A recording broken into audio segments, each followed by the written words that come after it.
วันนี้ผมขอเล่นอยู่ดีนะเราปวดไปปวดมาแล้วทีนี้ต้นบ้านมันยาววิเศษเลยตัวนี้ผมแล้วผมขึ้นเลยครับผมขอแล้วผมมึงขึ้นฮะบิด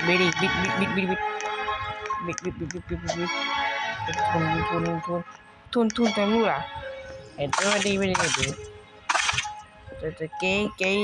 ไปดีไม่จริงเ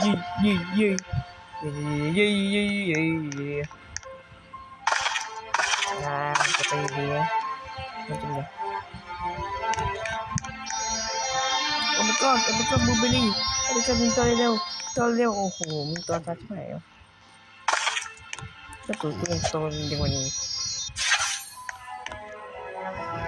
เพราะว่าตัวมันน่าจะตัวมันอยู่แล้วก็คือแหละภาพนี้มันต้องมามันดังเลยต้องเพิ่มมาดิวันนี้เป็นต้องปุ๊บตัวแล้วปุ๊บตัวได้กลัวมันด้วยคือผมแม่ปวดอยู่ที่ของขายใช่ของขายนี่เป็นนี่ของง่ายเลยง่ายมากเลยคนมาบนโลกโคบอ่ะโคบไปบนโลกโคบนี่กี่บาทนะกี่บาท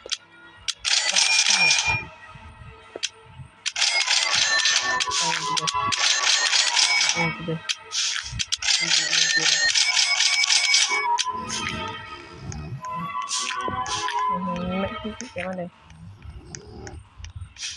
นะมันก็ผมเป็นตัวว่าน้ำมันยาวเลยนั่นไม่ยังไงนั้นปุ๊บทำไมครับเยอะมันทำไมจะเป็นมือเล็กที่ใหญ่โอ้โห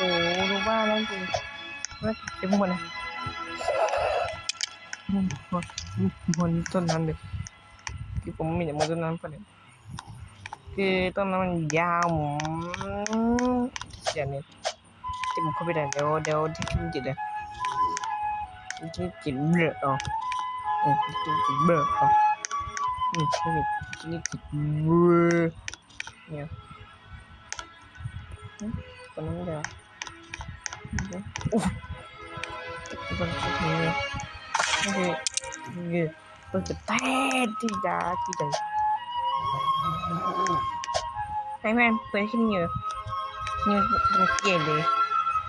เตียงของแล้วก็พอผมพุ่งขึ้นเอง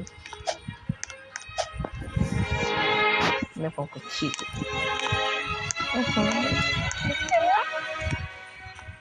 ต้องก็พบนะครับแล้วนี่คือต้มบุ๋มนี่ผมเยอะเป็นพิเศษเลยปะ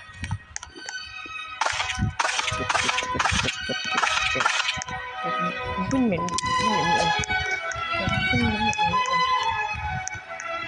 จริงๆจะไปที่อินเดียนี่ไปที่อินเดียนี่แล้วมองทางร้านเลยนมไม่มีนี่พวกแต่มันป้ามเอาไปกอดเป็นยังไงวะเป็นยังมันต้องเจอของเพื่อนผมดิ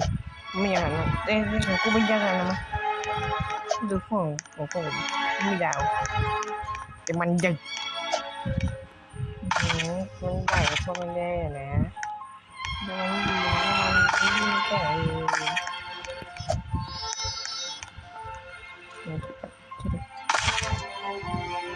มันไกลดีกว่านะมันไกลเลยมันไกลที่นี่มันจะเป็นอะไรไม่ได้ติดเป็นจริงเลยเมื่อเป็นที่บอกว่ากลัวผมว่าครูกลัวมันกลัวผมแบบนี้เหมือนผู้ชิดอะไรบนเดือนกันนึกโคตร